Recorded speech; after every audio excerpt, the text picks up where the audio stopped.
నమస్తే, welcome to iDream media. నేను సౌజన్య. వినాయక నవరాత్రులు స్టార్ట్ అయ్యాయి. సో వినాయక చవితి వస్తుందంటేనే ప్రతి వీధిలోని ఒక మండపం వెలుస్తుంది. సో 9 రోజులు అసలు వినాయక చవితిని ఎందుకు చేస్తారు? ఒక్కరోజే కాకుండా అలాగే ఈ సంప్రదాయం అనేది ఎప్పుడు, ఎక్కడ, ఎలా మొదలైంది, ఎవరు మొదలు పెట్టారు, ఇలా ఎన్నో అంశాలన్నీ మనకు తెలియజేయడానికి ఈరోజు మనతో పాటు ఉన్నారు senior journalist and family counsellor Priya Chaudhary గారు ఉన్నారు. వారితో మాట్లాడదాం. నమస్తే అండి. నమస్తే. సో వినాయక చవితి అంటే ఇంట్లో ఒక్కరోజు చేసుకుంటారు, కానీ ఆ ముందు ఒక వారం 10 రోజుల నుంచి కూడా మండపాలను మొదలు పెడతారు. ప్రతి వీధిలో ఒక మండపం వెలుస్తుంది. అందరూ కలిసి కాలనీలో ఒకటి పెట్టుకున్నా మళ్ళీ అపార్ట్మెంట్లో ఒక గణేష్ మండపం వస్తుంది, మళ్ళీ గల్లీకే వస్తుంది. అసలు ఈ వినాయక చవితిని 9 రోజులు అంటే వినాయక నవరాత్రులు అంటారు కదా, అసలు ఈ వినాయక నవరాత్రులు మొదలుపెట్టింది ఎప్పుడు, ఎక్కడ, ఎవరు స్టార్ట్ చేశారు? అసలు ముందు మీరు అన్నట్టు ఏంటంటే, అసలు విషయం చెప్పే ముందు విపరీతమైనటువంటి పోకడల గురించి ఒక మాట చెప్పాలి. నేను ఈ వినాయకుడిని పెట్టే వాళ్ళకి ఎవరికైనా మీరు మైక్ తీసుకొని ఐడ్రీమ్ లోగో తీసుకొని మీరు వెళ్ళండి.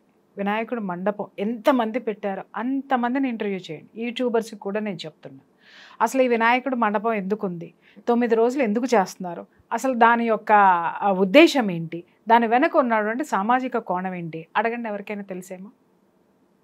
తెలిసింది ఒక్కటే, వీధిలో పెట్టేటటువంటి వాటికేమో, కాలనీలో పెట్టేటటువంటి వాటికేమో ఇల్లంతా చందాలు వేసుకుంటారు, ఇంటింటికి చందాలు వేసుకొని పెట్టుకుంటారు 9 రోజులు. తర్వాత కమర్షియల్ ప్లేసుల్లో ఏవైతే ఉన్నాయో ఆ బయట పెట్టేటటువంటి వాటిలోనో ప్రతి షాపుల వాళ్ళు చందాలు వేసుకుంటారు, 9 రోజులు పెడతారు. అదైపోయింది. నా చిన్నప్పుడు ఏంటంటే ప్రతి ఇంట్లో చేసుకునే వాళ్ళు ఊరు మొత్తంలో కూడా వినాయకుడి గుడిలోనే చేసుకునేవాళ్ళు, వినాయకుడి గుడిలోనే చేసేవాళ్ళు. ఏది వినాయక చవితి 9 రోజులు ఉండేది అక్కడ. 9 రోజులు ఏం చేసేవాళ్ళు అది తర్వాత చెప్తా. అసలు ఈ వినాయకుడిని పెట్టే ఏ ఒక్కళ్ళైనా సరే ఏ ఉద్దేశంతో వాళ్ళు వినాయకుడిని పెట్టారో అడగండి, ఏం చెప్తారో చూస్తాను. అసలు వినాయక చవితి ఇన్ని రోజులు చేయడానికి కారణం ఏంటో తెలుసా అమ్మా? ఇది అసలు ఈ యొక్క కల్చర్ని తీసుకొచ్చినటువంటి వ్యక్తి ఎవరో తెలుసా? అసలు వీళ్ళందరిని అడగండి మీరు. ఎవరికి తెలియదు. ఎట్లా అంటే అసలు దీని ఉద్దేశం ఏంటంటే, ఈ ఒక్క వినాయకుడి యొక్క నవరాత్రులు పెట్టి స్వాతంత్రాన్ని తెచ్చుకున్నటువంటి ఘనత ఈ వినాయక నవరాత్రులకు ఉంది. బాల గంగాధర్ తిలక్ అనేటటువంటి మహానుభావుడు, స్వాతంత్ర సమరయోధుడు, అద్భుతమైనటువంటి స్పీకర్. ఆయన ఏం చేశాడు అనంటే, మనుషులందరినీ ఐకమత్యంగా ఒక ఉద్యమం వైపు మళ్లించాలి అనంటే మెయిన్ భగవంతుడిని. ఎవరిని నమ్ముతాడు మనిషి? భగవంతుడు అంటే భయపడతాడు, నమ్ముతాడు. కాబట్టి ఎవరినైనా మనం యూనిటీగా చేయగలము అనంటే రెండే ప్లేస్లో, ఒకటి హాస్పిటల్, రెండోది దేవుడు గుడి. ఈ 2 చోట్లే. ఇంకెక్కడా కూడా మనకు ఐకమత్యం అనేది అసలు మనం జనాల్ని కుదర్చలేం, మొబిలైజ్ చేయలేం. దాని ఉద్దేశం ఏంటి అనంటే, ఆ రోజుల్లో హిందువులందరినీ కూడా ఒక తాటి మీద నడిపించడానికి ఆయన ఈ వినాయక చవితి అనేటటువంటి దాన్ని 9 నవరాత్రులు అని చెప్పేసి అని పెట్టి స్టార్ట్ చేశాడు. అలా స్టార్ట్ అయిందే బాంబే అండ్ మన హైదరాబాదు ఖైరతాబాద్ గణేష్. ఇలాంటివి కొన్ని ముఖ్యమైనటువంటి ప్లేసుల్లో పెట్టారు. దీని ముఖ్య ఉద్దేశం ఏంటి అంటే, 9 రోజులు అక్కడ జనము సాయంత్రం అయ్యేసరికి అక్కడికి వచ్చి చేరుకునేవాళ్ళు. పని పాట అన్నీ అయిపోయిన తర్వాత భగవంతుడి దగ్గరికి వచ్చేవాళ్ళు. అక్కడ ఈ 9 రోజులు ఏం జరిగేది? పూజలు, ప్రసాద వితరణతో పాటుగా హిందూ ధర్మం ఎంత గొప్పది, అలాగే హిందూ దేవుళ్ళ యొక్క ఆ గొప్పతనం ఏంటి చెప్తూ, వినాయకుడి గురించి చెబుతూ, ఆ చెప్పేటటువంటి స్థితిలో ఎంత గొప్పదైనటువంటి మన ధర్మంలో ఉన్నటువంటి మన దేశాన్ని, మన ధర్మాన్ని ఎవడో వచ్చి పరిపాలించి దాన్ని భయంకరమైనటువంటి స్థితికి తొక్కి అణచివేయటం అయిపోయింది. పరాయి పరిపాలనలోకి మనం వెళ్ళిపోతున్నాము. కాబట్టి ఇంత గొప్పదైనటువంటి మన ధర్మాన్ని కాపాడుకోవాలి అనంటే మనకి స్వేచ్ఛ కావాలి, మన దేశానికి స్వేచ్ఛ కావాలి, మన దేశానికి స్వాతంత్రం కావాలి. స్వాతంత్రం వస్తే మన ధర్మాన్ని, మన దేవుణ్ణి మనం కాపాడుకోగలుగుతాం, మనల్ని మనం కాపాడుకోగలుగుతాం అని చెప్పి ఆ 9 రోజులు ఈ ఉద్దేశాన్ని హరికథల రూపంలోనూ, బుర్రకథల రూపంలోనూ, అలాగే మిగిలినటువంటి అవి ఏదైతే ఉన్నాయో ఆటపాటలతో కానీ, ఇలాంటివన్నీ కూడా ఏదైనా సరే అక్కడ ఉన్నటువంటి ఆ 9 రోజులు భగవంతుడి యొక్క స్వరూపాన్ని తీసుకొని వీళ్ళల్లో దేశభక్తిని, భగవంతుడి మీద ఉన్నటువంటి భక్తిని దేశభక్తి వైపుకు మళ్లించి వాళ్ళందరినీ కూడా కార్యోన్ముఖుల్ని చేసి స్వాతంత్రం తేవడానికి వాళ్ళను కూడా యోధులుగా తయారు చేసినటువంటి చరిత్ర ఈ వినాయక చవితికి. స్వాతంత్రం వచ్చేసింది, ఆ నవరాత్రులు అనేవి అలాగే జరుగుతున్నాయి. బాగుంది. చిన్నప్పుడంతా ఎంత బాగుండేదో వినాయక చవితి అంటే. ఇప్పుడు వినాయక చవితి వస్తుందంటే భయం వేస్తుంది. కారణం ఏంటి అని అంటే, నేను హైదరాబాద్ వచ్చి 30 years అయింది. హైదరాబాద్ వచ్చిన కొత్తల్లో ఎక్కడన్నా ఖైరతాబాద్ గణపతనో ఇంకొక చోటనో ఎక్కడో వీధి మొత్తంలో ఎక్కడో ఒక చోట రోడ్డు మీద వ్యాపారస్తులందరూ కలిసి ఒక చోట ఎక్కడో ఒక చోట మనం చూడడానికి చక్కగా అదొక కాలక్షేపం. సాయంత్రం అయ్యేసరికి అందరు వినాయకుడిని చూడడం, అక్కడ దర్శనం చేసుకోవడం, ఏ వినాయకుడు ఎలా ఉన్నాడు, ఎంత పెద్ద వినాయకుడు ఉన్నాడు, ఎంత బాగా పూజ చేశారు, ఎంత బాగా అలంకరణ చేశారు అనేది చూసి ప్రసాదాలు తీసుకొని రావడం అనేది జరిగేది. అది అయిపోయిన తర్వాత కాలనీలోకి వచ్చాడు వినాయకుడు. కాలనీలోకి వచ్చిన తర్వాత వినాయకుడు అపార్ట్మెంట్లోకి కూడా చేరిపోయాడు. అపార్ట్మెంట్లోకి చేరిపోయిన తర్వాత ఇప్పుడు వినాయకుడు ఎక్కడికి చేరిపోయాడు అంటే గల్లీకి ఒక వినాయకుడు అయిపోయాడు. అవును, రైట్. పెట్టడంలో తప్పే లేదమ్మా. మీరు అంటారు మాకు దేవుడి మీద భక్తి ఉందండి పెట్టుకుంటున్నామంటారు. నిజమే. ఏ భక్తిని మీరు ప్రచారం చేస్తున్నారు? నవరాత్రులు ఏర్పడింది ఒక భక్తి ప్రచారానికి, దేశభక్తి ప్రచారానికి, ఒక ఔన్నత్యాన్ని చాటి చెప్పినటువంటి ఆ యొక్క సంఘటనలకి ధర్మాన్ని ప్రచారం చేసేటటువంటి ఒక వేదికగా, దేశభక్తిని ప్రచారం చేసేటటువంటి ఒక వేదికగా ఏర్పడినటువంటి వినాయక చవితి ఈరోజు రాను రాను రాను రాను గొంగళ పురుగు సీతాకోక చిలుక అవడం చూసాం, కానీ సీతాకోక చిలుక గొంగళ పురుగు అవ్వడం అనేది దీంట్లోనే మనకు కనిపిస్తూ ఉంటుంది. ఏం వికారాలమ్మా! ఈ దరిద్రం ఎప్పటి నుంచి పుట్టిందంటే అపరిచితుడు సినిమా రిలీజ్ అయిన దగ్గర నుంచి పుట్టింది. ఏంటి అని అంటే, అసలు అరే వినాయకుడిని వర్ణించేది ఎవరికైనా ఒక పద్యం వచ్చా? శుక్లాంబరధరం విష్ణుం శశివర్ణం చతుర్భుజం ప్రసన్నవదనం ధ్యాయేత్ సర్వ విఘ్నోపశాంతయ. తెల్లని వస్త్రాలు కట్టుకున్నటువంటి ఓ వినాయకుడా, ఓ విఘ్నేశ్వర, ఏకదంతము తొండమునేకదంతము, తొండముతోటి ఏకదంతంతో శ్వేతవర్ణంతో అద్భుతంగా ఉన్నటువంటి ఓ వినాయకుడా, మా జీవితంలో ఉన్నటువంటి విఘ్నాలన్నింటినీ తొలగించేటటువంటి వాడా, మమ్మల్ని కరుణించు అని వేడుకునేటటువంటి ఆ శ్లోకం ఈ పెట్టే వాళ్ళకి ఎంతమందికి వచ్చి చెప్పమ్మా? ఇక్కడ పెట్టడం ఒకటంటే, ఇప్పుడు గల్లీకి ఒకటి పెడతారు కరెక్టే, కానీ వినాయకుడి రూపం అది విపరీతార్థాలు పోతుంది. ఒకళ్ళేమో ఒక హీరోని తీసుకొస్తారు, ఇంకొకరు ఇంకొక హీరోని తీసుకొస్తున్నారు. అంటే వాళ్ళకి నచ్చిన హీరోని అంతవరకు ఉంచచ్చు, ఆ రూపాన్ని ఆ క్యారెక్టర్ని తీసుకొచ్చి వినాయకుడికి ఆపాదించడం అనేది అది ఎంతవరకు తీసుకోవాలి? ఇది చేయడం కరెక్టేనా? నేను అదే చెప్తున్నాను, నిజం చెప్తున్నాను కదా. ఈ వినాయకుడిని తయారు చేసేవాడిని భక్తుడు అనాలా, లేకపోతే పర్వట్టడు అనాలా?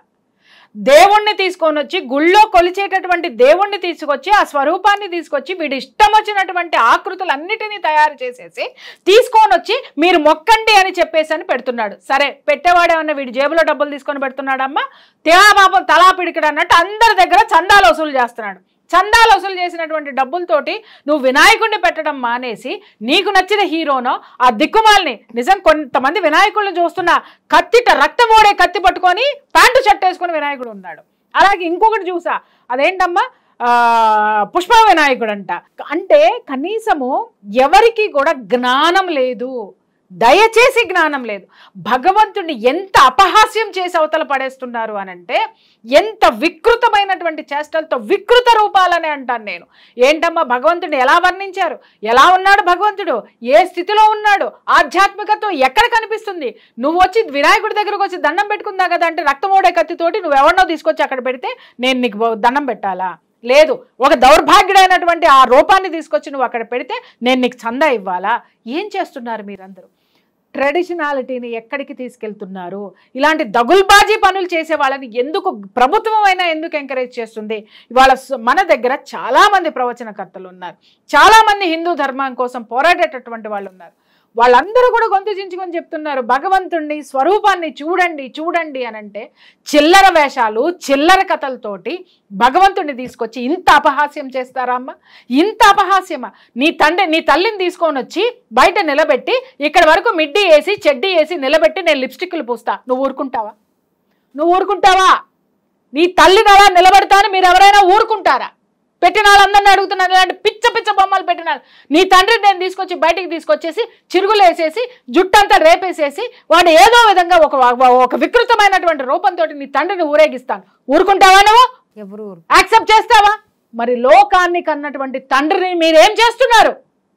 మీరు ఏం చేస్తున్నారో వీళ్ళకి ఎవరికైనా అర్థం ఉందా? ఎవడైనా, నేను చూస్తున్నాను కదా ఇంతమంది రాజకీయ నాయకులు ఉన్నారు, ఇంతమంది ఎడ్యుకేటెడ్ పర్సన్స్ ఉన్నారు, కనీసం ఆ కాలనీలో ఉన్న వాళ్ళైనా సరే ఏం పోయే కాలం వచ్చిందిరా మీకు, భగవంతుడిని ఎందుకు ఇలా చేస్తున్నారని మాట్లాడిన గొంతుకు ఒక్కటన్నా ఉందా?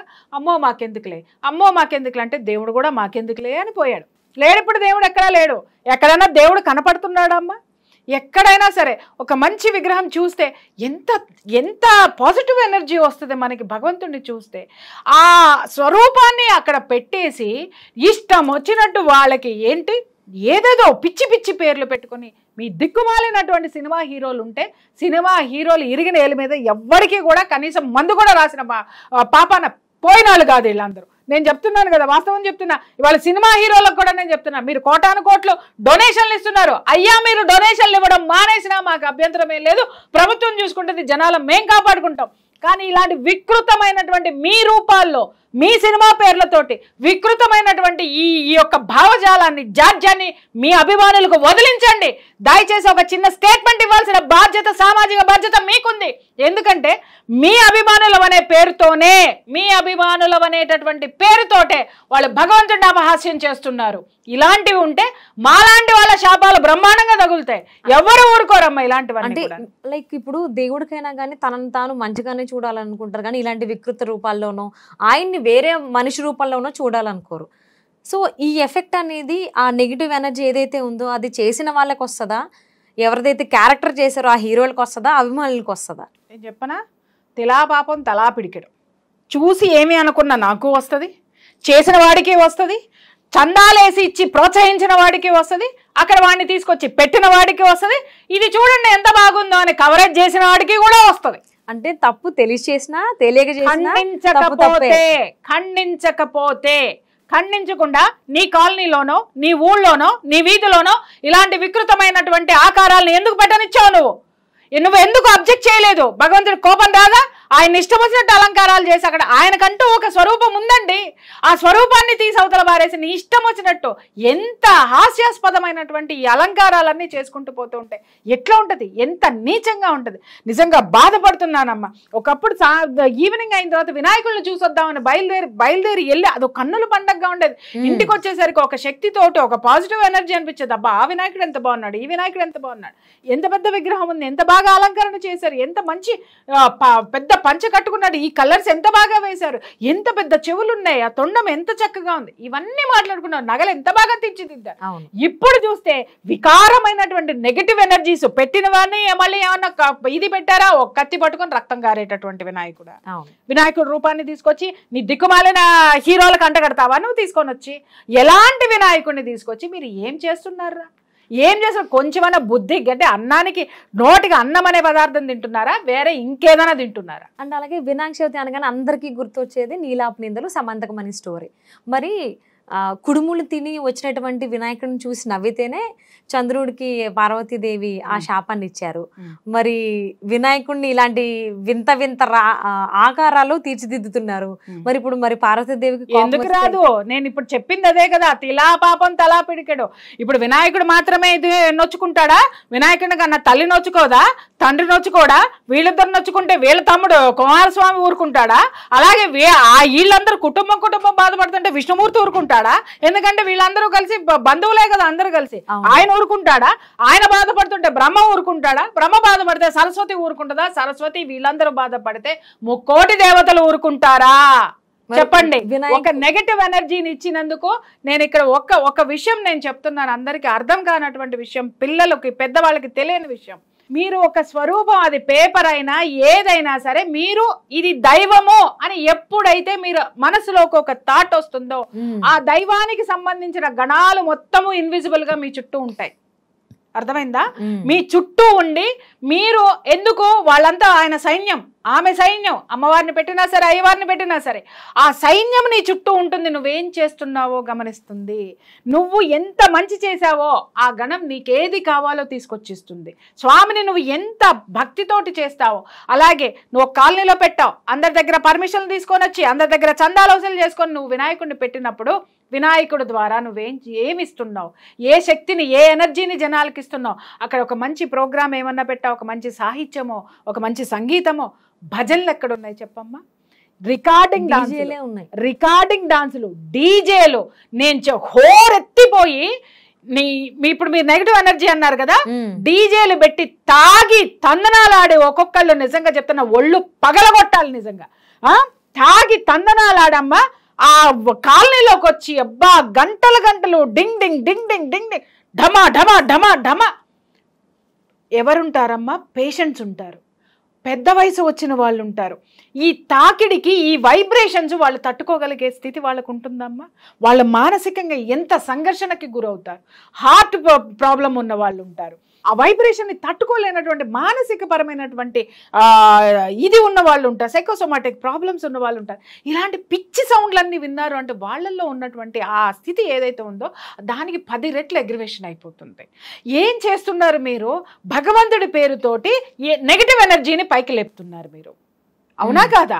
ఆ స్థితితోటి వెళ్ళిపోతారు. అక్కడ ఎవ్వరూ కూడా నువ్వు ఎప్పుడైతే డీజేలు స్టార్ట్ చేసావో, నువ్వు ఎప్పుడైతే మందు కొట్టావో, నువ్వు ఎప్పుడైతే తైతక్కలాడుతున్నావో, డాన్స్ చేయి, భజన చేస్తూ సమ్మోహనంగా డాన్స్ చేయి, డాన్స్ చేయి, మంగళవాద్యాలు పెట్టి చక్కగా డాన్స్ చేయి, డాన్స్ చేయి, డప్పులు పెట్టి హ్యాపీగా డాన్స్ చేయి.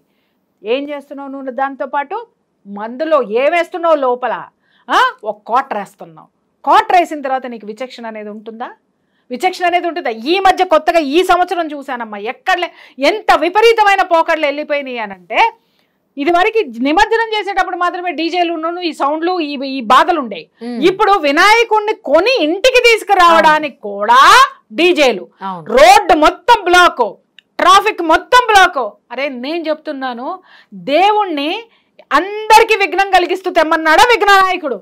ఆయన ఉన్నది దేనికి? అందరి విఘ్నాలు తీసేయడానికి. నువ్వేం చేస్తున్నావు? ఆయన్ని పట్టుకొని వచ్చి ట్రాఫిక్ జామ్ చేస్తున్నావు. ఆయన్ని తీసుకొచ్చి ఎంతో మంది చాలా త్వరగా వెళ్లాల్సిందే ఎన్నో పనుల మీద వెళ్ళేటటువంటి వాళ్ళందరికీ నువ్వు విఘ్నాలు కలిగించి వాళ్ళందరి శాపనార్థాలు ఎవరికి వస్తున్నాయి? వినాయకుడికి వస్తున్నాయి. వినాయకుడికి వచ్చిన తర్వాత ఆయన చుట్టూ ఉన్న గణం ఊరుకుంటారా? ఇప్పుడు నువ్వున్నావు ఈ స్టూడియోలో, ఎవరైనా వచ్చి నిన్ను ఏదైనా అన్నారు, ఇక్కడ ఉన్నటువంటి స్టాఫ్ ఊరుకుంటారా అమ్మా? ఎందుకు అనంటే యూ బిలాంగ్స్ టు దిస్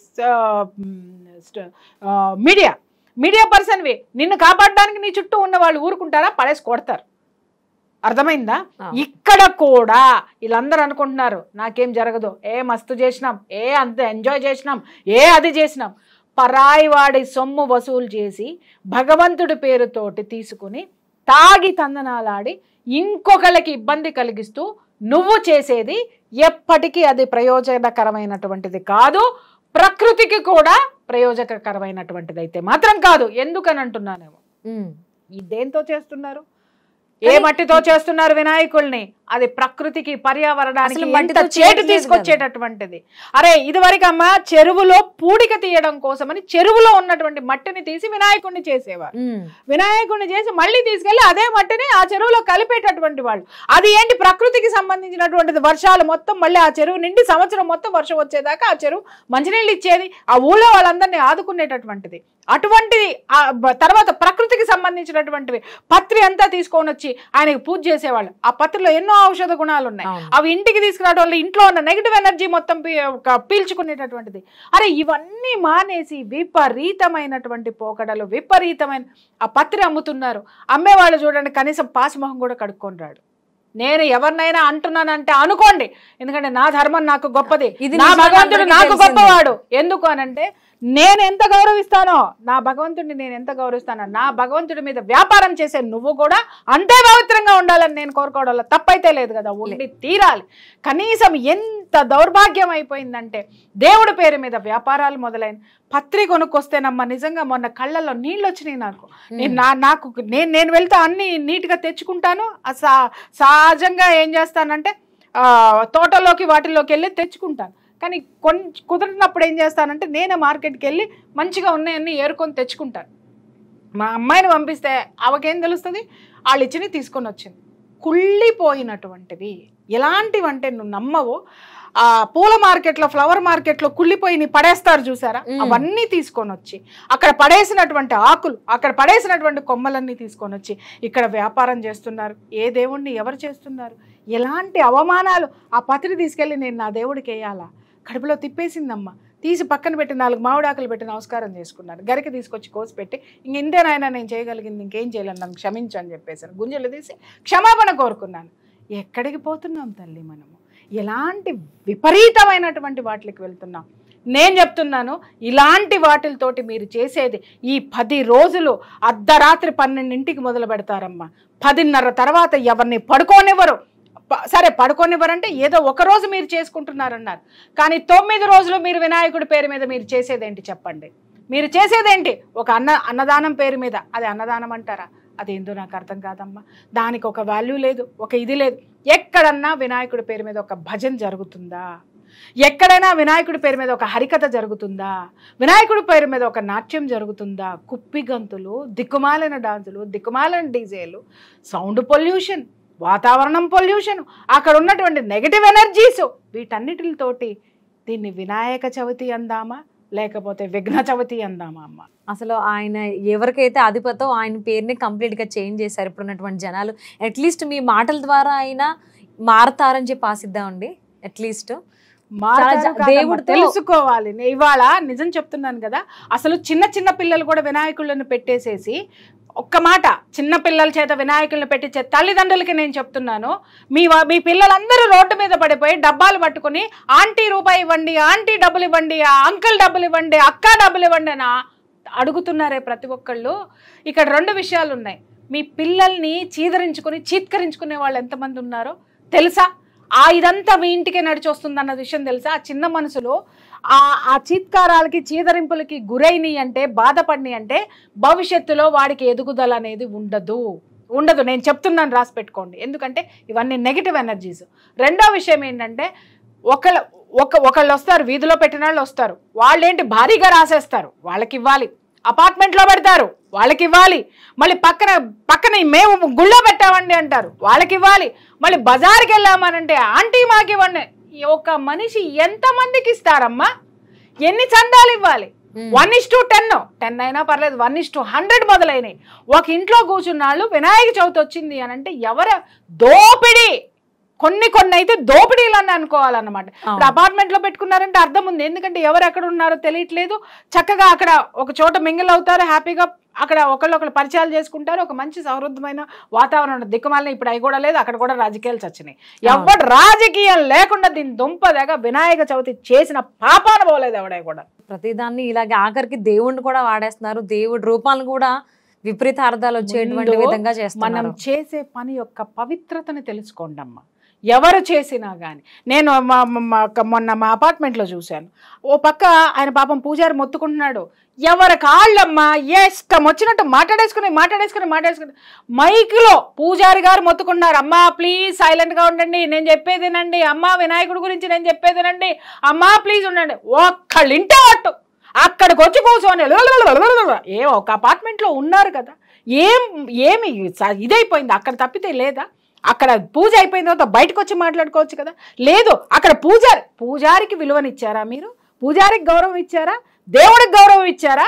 ఎవరికి గౌరవం ఇచ్చారు అని అంటే, రోజు మనం ఏం చేస్తున్నామో హంగులు ఆర్భాటాలు చూడండి అని ప్రతి ఒక్క చోట ప్రతి ఒక్క ప్లేస్లోనూ చెయ్యకూడనటువంటి పనులు, రికార్డింగ్ డాన్స్లు. ఏమండి, ఒక్క మాట నేను అడుగుతున్నాను, పవిత్రమైనటువంటి భగవంతుడి సన్నిధిలో ఇంత నికృష్టమైనటువంటి చేష్టలు చేస్తున్నారే, ఎక్కడి నుంచి వచ్చినాయండి ఈ కల్చర్లు? ఎవరు ఎందుకు ప్రోత్సహిస్తున్నారు? ఎక్కడికి పోతుంది? అరే ఇవాళ మనం ఎంతో అభివృద్ధి చెందేశామని మాట్లాడుతున్నా కూడా మనిషి మాత్రం మారలేదు. వాడు ఎంత చెడిపోవడానికి ఎన్ని మార్గాలు ఉన్నాయో ఉన్న ప్రతి ఒక్క దాన్ని కూడా ప్రకృతిని ఎలా నాశనం చేయాలి, పక్కవాడిని ఎలా నాశనం చేయాలి అనే దానికి మాత్రమే ఉపయోగించడానికి మాత్రమే వీడున్నాడు. నిజంగా భగవంతుడు మనస్ఫూర్తిగా నేనైతే ఆ వినాయకుడిని అయితే మాత్రం కోరుకుంటున్నాను, మళ్ళీ వినాయక చవితులకి మాత్రం ఇలాంటి ఈయనకి విఘ్నాలు కలిగించేటటువంటి వినాయక చవితికి మాత్రం అయ్యా నువ్వు రావద్దు. సో విఘ్నాధిపతి అనేటువంటి వినాయకుడు రాబోయేటువంటి రోజుల్లో ఆయన రూపం ఎలా ఉంటుందో అలానే అందరూ చూడాలి, అలానే కళాకారులు చేయాలని చెప్పి నా ఆశిద్దాం అండి. పవిత్రత తల్లిని తల్లిగా చూడాలనుకుంటాం కానీ అదేంటి ఐటమ్ సాంగ్ డాన్సర్ గా చూడాలని అనుకోమండి. అవును. తండ్రిని తండ్రిగా చూడాలని అనుకుంటాం కానీ వికృతమైనటువంటి ఒక దాన్నేమంటారు ఒక హంతకుడు గానో లేకపోతే ఇంకొకటి గానో చూడాలని మనం అనుకోమండి. అంటే చేసే ఒక జేబు దొంగ లాగా, ఒక జేబు దొంగ వేషం నీ తండ్రికి జేబు దొంగ జేబు దొంగ జేబు దొంగ అని నేను ఊరేగిస్తే ఎట్టుంటది నీకు? భగవంతుడు కూడా అంతే. ఆ భగవంతుడిని అలాంటి భగవంతుడిని చూసినప్పుడు మాలాంటి వాళ్ళని కూడా అంతే చిన్నబుచ్చుకుంటాం. కానీ ఒక్కటి మాత్రం నేను చెప్తున్నా, తెలిసి చేస్తున్నారో తెలియక చేస్తున్నారు, తెలియకే చేస్తున్నారు, జ్ఞానం లేకే చేస్తున్నారు. ఇది అంతా ఈ నెగటివ్ ఎనర్జీ అంతా మీ కొంపల్లోనే వచ్చి కూర్చుంటుంది.